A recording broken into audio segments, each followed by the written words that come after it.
잠언 27장 1절에서 7절 함께 봉독합니다. 너는 내일 일을 자랑하지 말라. 하루 동안에 무슨 일이 일어날는지 내가 알 수 없음이니라. 타인이 너를 칭찬하게 하고 내 입으로는 하지 말며 외인이 너를 칭찬하게 하고 내 입술로는 하지 말지니라. 돌은 무겁고 모래도 가볍지 아니하거니와 미련한 자의 분노는 이 둘보다 무거우니라. 부는 잔인하고 노는 창수 같거니와 투기 앞에야 누가 서리요. 면책은 숨은 사랑보다 나으니라. 친구의 아픈 책망은 충직으로 말미암는 것이나 원수의 잦은 입맞춤은 거짓에서 난 것이니라. 배부른 자는 꿀이라도 싫어하고 줄인 자에게는 쓴 것이라도 다니라. 아멘. 할렐루야. 오늘도 주님과 함께 하시는 복된 하루가 되시길 주님의 이름으로 축원합니다. 오늘 정체성 선포 성경 읽기는 사무엘하 7장부터 10장입니다. 그 중에 9장 7절을 보면 다윗이 그에게 이르되 무서워하지 말라. 내가 반드시 내 아버지 요나단으로 말미암아 네게 은총을 베풀리라. 내가 네 할아버지 사울의 모든 밭을 다 네게 도로 주겠고 또 너는 항상 내 상에서 떡을 먹을지니라 하니, 다윗이 정말 생명같이 사랑했던 요나단, 그 요나단이 이제 죽게 된 것을 알고 그 요나단에게 속해 있던 아들 무비보셋이 살아있는 것을 압니다. 그래서 그 무비보셋을 데려다가 왕인 다윗이 같은 상에서 식사도 하고 정말 요나단에게 받았던 그 사랑, 그 은혜를 무비보셋에게 보답하는 그런 내용을 보게 됩니다.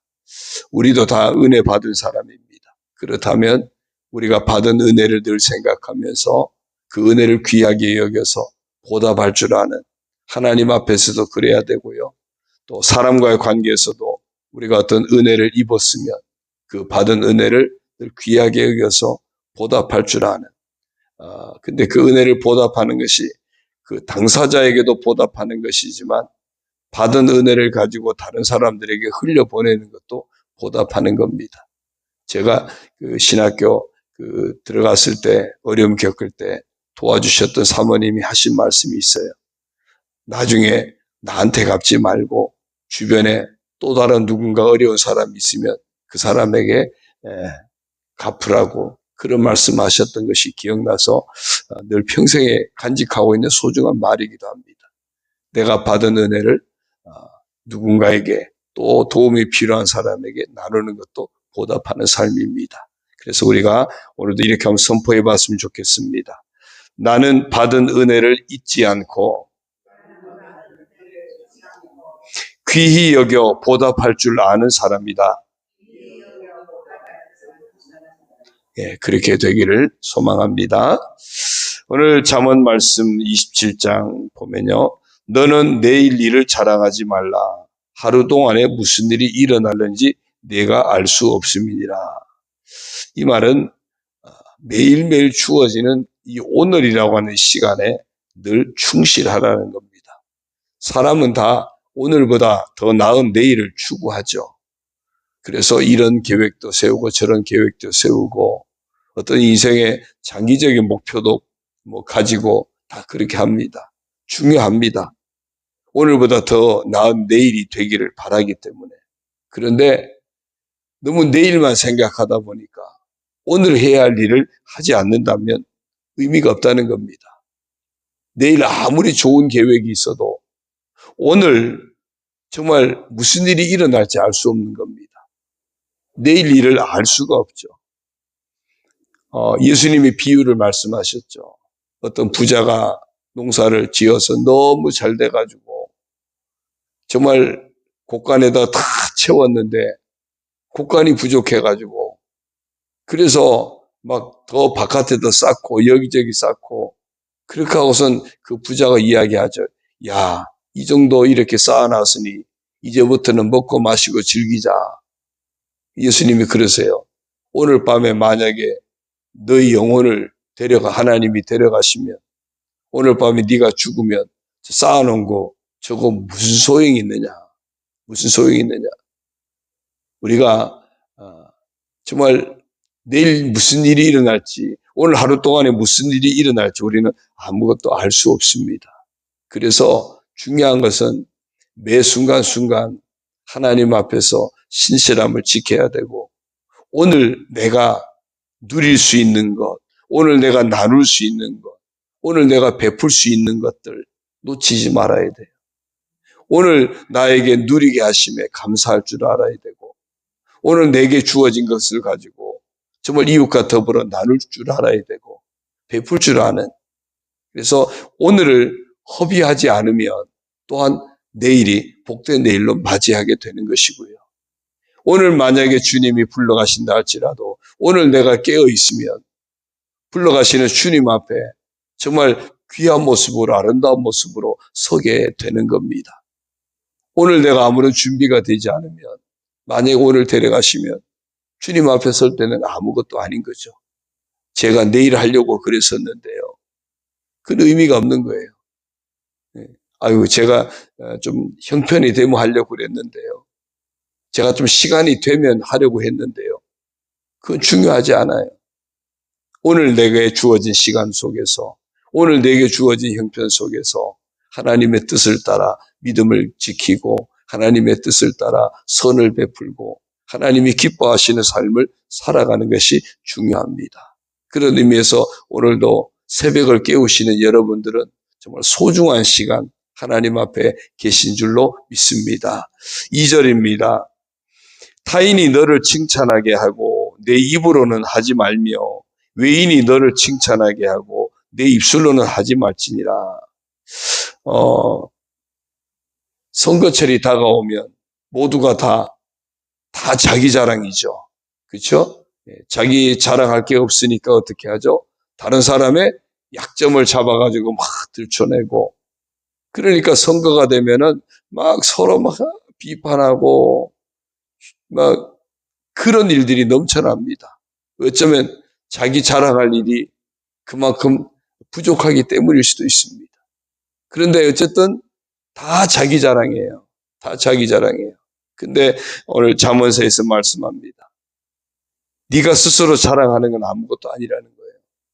스스로 자랑하고 자기 자신을 과신하고 이건 교만이거든요.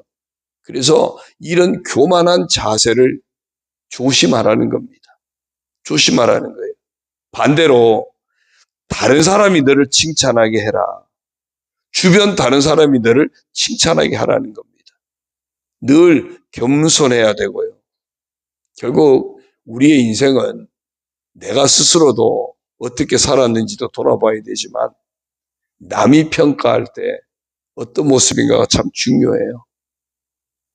어제 창원에 전에 이제 감리사 같이 하고 했던 아주 좀 친하게 지내는 그런 목사님이 은퇴를 하셨어요.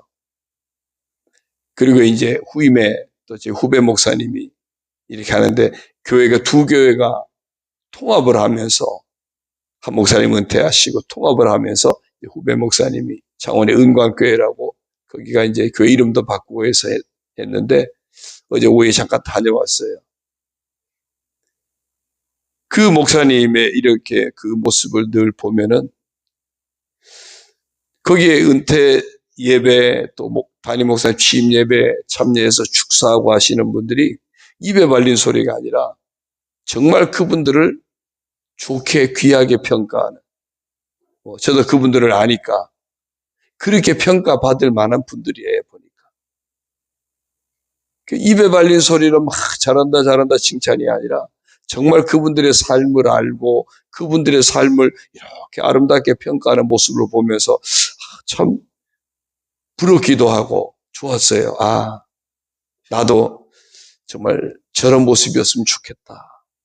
또 은퇴하시는 모습을 보면서도 정말 그분이 소원했던 게 은퇴를 깔끔하게 하는 것이 기도 제목이었대요. 저도 사실은 언젠가 은퇴하게 되면 정말 아름다운 은퇴를 했으면 좋겠다. 그런 사실 소원이 있거든요. 은퇴 과정 속에서 어떤 이런 아픔이나 또 서로 갈등이나 이런 거 없이 정말 아름다운 은퇴가 됐으면 좋겠다. 온 성도들이 행복해할 수 있는 그런 은퇴가 됐으면 좋겠다. 그런 마음을 늘 가지고 있어요. 야, 누군가에게 참 저렇게 좋게 평가받을 수 있다. 그것도 참 귀한 은혜 같아요. 우리가 가족들에게도 내가 정말 소중한 우리 가족이라고 평가받을 수 있고, 교회 안에서 성도들 간에서도 참 우리 좋은 장로님이시라고, 참 좋은 권사님이시라고, 참 좋은 집사님이라고, 우리에게 참 귀한 성도님이라고, 이렇게 서로 귀하게 여겨지고 서로 칭찬하고 서로 좋게 평가해주고 그렇게 받을 수 있는 그런 우리 모두가 참 됐으면 좋겠다. 그런 마음을 갖습니다. 특별히 보니까 남이 칭찬하게 해라, 외인이 칭찬하게 하라 그랬는데 진짜 우리를 평가하는 누구 앞에요? 하나님 앞에서 평가받을 거 아닙니까? 하나님이 칭찬하실 수 있는, 사람의 칭찬과 함께 하나님이 칭찬하실 수 있는, 예수님이 그러셨잖아요. 너희가 착한 행실을 열심히 하면 다른 사람이 너를 칭찬할 때 하나님이 영광 받으신다는 거예요. 하나님께 영광 올려드린다는 겁니다.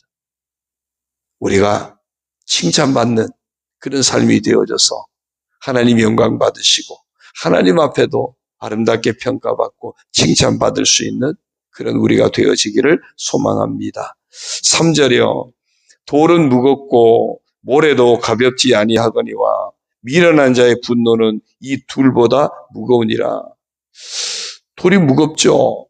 돌을 올려놓으면, 예를 들어 내 몸뚱이에다가 돌을 올려놨다고 생각해 보세요. 모래 주머니를 이렇게 해가지고 올려놨다고 생각해 보십시오. 얼마나 무겁겠습니까? 그런데 진짜 무거운 게요, 미련한 자의 분노래요. 미련한 자의 분노. 이게 무슨 얘기냐면 자기 감정을 다스리지 못하고 그냥 짜증이 많고 혈기를 부리고 그냥 감정 조절이 안 되는 거예요. 감정 조절이 안 돼요. 그냥 누가 뭐라고만 하면 그냥 인상 팍 쓰고 짜증 팍 부리고 그리고 막 성질내고 화를 내고 이런 어떤 모습들, 자기 멋대로 막 분노하는 모습들, 이게 바로 미련한 자의 분노입니다. 미련한 자의 분노. 이런 분노를 견디는 것은 무거운 돌을 올려놓고 모래 주머니를 잔뜩 해서 올려놓고 그걸 견디는 것보다 더 힘들고 어렵다는 거예요. 그래서 사도 바울은 분을 품지 않도록 조심해라. 분을 품어도 죄를 짓지 않도록 해라. 분을 다스리라고 이야기하는 겁니다. 베드로가 칼을 막 휘두르니까 예수님이 뭐라 그러셨죠? 이것까지 참으라 그랬어요. 이것까지도 참아라. 우리가 분을 잘 다스릴 줄 아는 것도, 이것도 믿음의 사람의 정말 복된 모습입니다. 내 안에 사람들이 그렇잖아요. 모든 사람들이 성질 없는 사람이 어디 있습니까?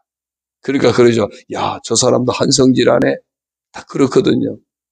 모두가 다 자기 성질대로 사면요, 살 수가 없는 거예요. 그래서 우리 안에 분노를 하나님의 은혜로, 하나님의 사랑으로 삭힐 줄 아는, 오히려 분노 대신에 온유함으로 표현할 줄 아는 그런 우리가 되어야 할 줄로 믿습니다. 4절입니다. 분은 잔인하고 노는 창수 같거니와 투기 앞에야 누가 서리요. 이 분노도 굉장히 무서운 건데요. 또 더 무서운 게 있대요. 투기라는 게 투기, 질투. 부부간에 서로 투기하기 시작하면 그거 제대로 살겠습니까? 가까운 사람들끼리 서로 질투하고 시기하고 투기하면 그게 행복하겠습니까? 평화롭겠습니까? 공동체 안에는 뭔가 누군가가 이끌어가야 되고 또 공동체 안에는 누군가가 헌신하는 사람이 있어야 되고 그렇거든요. 그런데 항상 보면 헌신하는 사람들끼리 투기가 많습니다. 바울이 빌립보 교회 안에서 두 여인을 지목을 했어요. 누구죠? 유디아와 순두계라고 하는 두 여인이에요. 요즘으로 따지면 뭐 여성교회 회장 아니면은 그냥 여자 권사들 그 정도 교회 중책을 맡은 사람들이에요. 근데 이 유디아와 순두계가 참 열심히 하는데, 열심히 헌신하는데 문제는 이게 서로 투기가 있었던 것 같아요. 서로 그냥 경쟁하다 보니까 시기하고 질투하고. 그러니까 바울이 유디아와 순두계를 권하면서 같은 마음을 품으라고. 미련한 자의 분노보다 더 무서운 것이 바로 이 투기라고 하는 거예요. 그래서 우리가 시기 질투에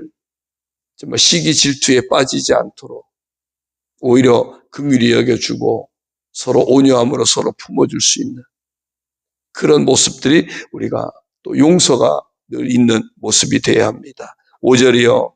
면책은 숨은 사랑보다 나으니라. 이 면책은 정말 선한 동기를 가지고 이렇게 권면을 하고 충고를 하고 그런 거예요. 이 숨은 사랑이라는 것은 그 사람을 뭐 사랑한답시고 그냥 무관심한 겁니다. 사랑한답시고 그냥 내버려 두는 겁니다. 그러니까 자식이 너무 귀하면 오히려 더 이렇게 면책도 해야 하는데 자식이 너무 귀하니까 그냥 야단도 안 치고 누가 뭐라 그러면 왜 남의 자식 건드리냐 그러고 그냥 자식을 방치해서 함부로 막 자라게 하는 거. 그거는 사실은 사랑이 아니라는 거예요. 정말 사랑은 오히려 선한 동기를 가지고 권면해주고 또 그 권면을 들을 줄 알고 그런 것이 바른 인간관계고 바른 지혜라는 겁니다. 6절도 비슷해요. 친구의 아픈 책망은 충직으로 말미암는 것이나 원수의 잦은 입맞춤은 거짓에서 난 것이니라. 친구의 아픈 책망 들을 줄 알아야 되죠. 원수는요, 원수의 잦은 입맞춤은 거짓에서 난 것이다. 겉으로는 그럴싸하게 하는데 뒤에는 온갖 꿍꿍이를 숨겨두고 그리고 오히려 궁지로 몰아넣고 그 조심해야 된다는 거죠.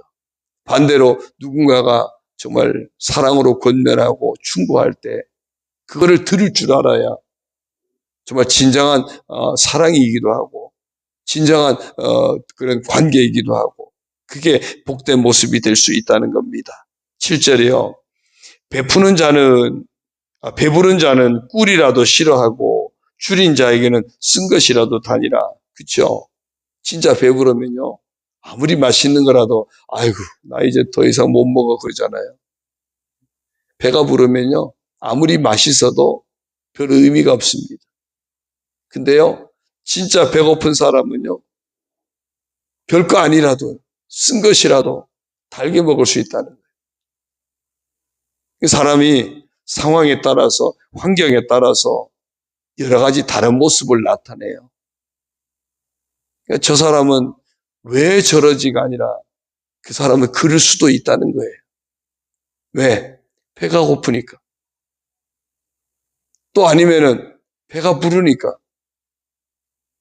우리를 봐도 그렇고요. 그래서 사람은 환경에 따라서 상황에 따라서 혹시 서로 다른 행동, 다른 모습이 나타날 수 있어요.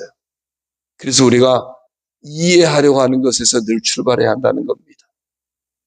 근데 사람들이 이해하려는 데서 출발하는 것이 아니라 대체적으로는 판단하는 데서 출발합니다. 비판하는 데서 출발할 때가 많습니다. 그러나 하나님이 우리를 긍휼히 여기시고 죄 가운데 살 수밖에 없는 우리를 이해하시고 우리를 하나님의 사랑으로 긍휼로 덮어주신 것처럼 우리도 누군가를 대할 때 언제나 긍휼의 마음을 가지고 이해하려는 태도를 가지고 서로 덮어주려고 하는 그런 태도를 가지고 포용할 줄 아는 그런 모습으로 우리가 살아가야 할 것을 교훈합니다. 항상 답을 정해놓고 그렇게 해서 비판하고 판단하고 정죄하는 어리석음을 범하지 않도록 답이 있다면 하나님이 우리를 사랑하신 것 그게 답이에요. 아직 연약한 인생인데, 죄인인데, 원수된 인생인데, 그런데 그런 우리를 향해서 하나님이 그 죄를 담당하시고 사랑으로 우리를 품으셔서 화목하게 해주신 하나님의 그 사랑이 언제나 정답입니다. 우리가 우리에게 주신 하나님의 정답을 가지고 모든 사람들과의 관계를 아름답게 지켜가는 복된 그런 믿음의 사람, 성도가 되기를 주의 이름으로 축원합니다. 기도드립니다. 하나님 아버지 고맙습니다. 오늘도 하나님께서 허락하신 이 소중한 시간, 허비하지 않고 하나님 앞에서 시작하게 하시니 감사를 드립니다. 찬송하며 또 말씀을 들으며 기도하며 오늘 하루를 시작하게 하시니 감사합니다. 우리에게 주어진 소중한 시간들 허비하지 않게 하여 주시고 언젠가 주님 앞에 서야 될 그날을 생각하면서 늘 아름답게 채워가는, 아름답게 사용할 줄 아는 지혜로운 믿음의 사람이 되게 하여 주옵소서. 아버지 하나님, 오늘을 충실하고 오늘을 열심히 사랑으로 채우고 오늘을 열심히 예배로 채우고 오늘을 열심히 정말 하나님의 말씀에 순종하는 것으로 채워서 하나님이 예비하신 복된 날을 늘 맞이할 수 있는 그런 지혜로운 믿음의 사람으로 살아가게 하여 주옵소서. 언젠가 우리가 하나님 앞에 평가받을 날이 있음을 알고 늘 겸손히 깨어서 신실한 믿음의 사람으로 정말 착함과 이름과 진실함을 잃지 않는 복된 삶을 살아갈 수 있도록 은혜를 더하여 주옵소서. 늘 어리석게도 정말 우리가 혈기나 또 분노에 사로잡히지 않도록 늘 저희들의 마음을 주님의 그 온유함으로 다스려 주시고 또 시기 질투에 빠져서 서로 이제 무너지는 어리석은 인생을 살지 않고 서로 세워주고 서로 인정해주고 격려해주는 그런 복된 모습으로 살아가게 하여 주옵소서. 늘 말씀을 통해서 우리의 삶이 늘 교훈받게 하시고 책망도 받게 하여 주시고 말씀 안에서 우리 인생이 아름답게 세워져 가게 하여 주옵소서. 우리 안에 언제나 품은 동기가 하나님 우리를 긍휼히 여기시고 사랑하신 그 사랑이 우리 안에 늘 가득해서 모든 사람들 대할 때 그 사랑으로 대할 수 있는, 그 이해함으로 대할 수 있고 정말 포용함으로 대할 수 있는 그런 지혜로운 믿음의 사람으로 살아가게 하여 주옵소서. 이 하루도 정말 하나님의 은혜 받은 자로서 하나님 앞에 영광 올려드리며 그 은혜를 보답할 줄 아는 복된 삶이 되게 하여 주시고 하나님의 은혜 받은 자로서 그 은혜를 우리가 만나는 모든 사람들에게 사랑으로 보답하며 살아가는 그런 복된 믿음의 사람 다 되게 하여 주옵소서. 이 하루도 하나님 아버지 앞에 의탁합니다. 우리의 모든 인생길 아버지 앞에 의탁합니다. 아버지 은혜 안에서 복되고 아름다운 모습들로 가득하게 하여 주옵소서. 아버지 하나님 연약한 육체도 강건하게 하여 주시고 치료하여 주시고 회복의 은혜를 허락하여 주옵소서. 상한 심령들 마음들도 주의 평안으로 채워주시고 온유함으로 치료하여 주옵소서. 아버지 하나님 여러 가지 힘들고 어려운 모든 세상 살아가는 삶의 자리, 직장도 사업도 주님 은혜 안에서 잘 감당하게 하시고 인내하게 하시고 이겨내게 하시고 평안하에 든든히 서가게 하여 주옵소서. 투병하고 있는 성도들 주님이 치료하여 주시고 강건하게 하여 주옵소서. 수술을 앞두고 있는 사랑하는 장로님 주께서 능력의 손으로 어루만져 주시고 품어주시고 치료하시고 회복시켜 주시고 수술이 잘 되게 하여 주시고 하나님 은혜로 강건함을 얻게 하여 주옵소서. 이제 주님 앞에 마음의 소원을 내려놓고 간구할 때 응답하여 주옵소서. 아버지 하나님 서로 품고 중보하며 기도할 때 하나님 아버지 놀라우신 응답의 은혜로 우리 교회 가운데 우리 온 성도들 가운데 충만하게 채워 주옵소서. 혼란한 이 나라 정세도 혼란한 국제 정세도 속히 안정되게 하시고 평화가 회복될 수 있도록 은혜를 더하여 주옵소서. 모든 것 주님 의지하옵고 예수님의 이름으로 감사하며 축복하며 기도 올리옵나이다. 아멘. 하늘에 계신 우리 아버지, 아버지의 이름을 거룩하게 하시며 아버지의 나라가 오게 하시며 아버지의 뜻이 하늘에서와 같이 땅에서도 이루어지게 하소서. 오늘 우리에게 일용할 양식을 주시고 우리가 우리에게 잘못한 사람을 용서하여 준 것 같이 우리 죄를 용서하여 주시고 우리를 시험에 빠지지 않게 하시고 악에서 구하소서. 나라와 권능과 영광이 영원히 아버지의 것입니다. 아멘.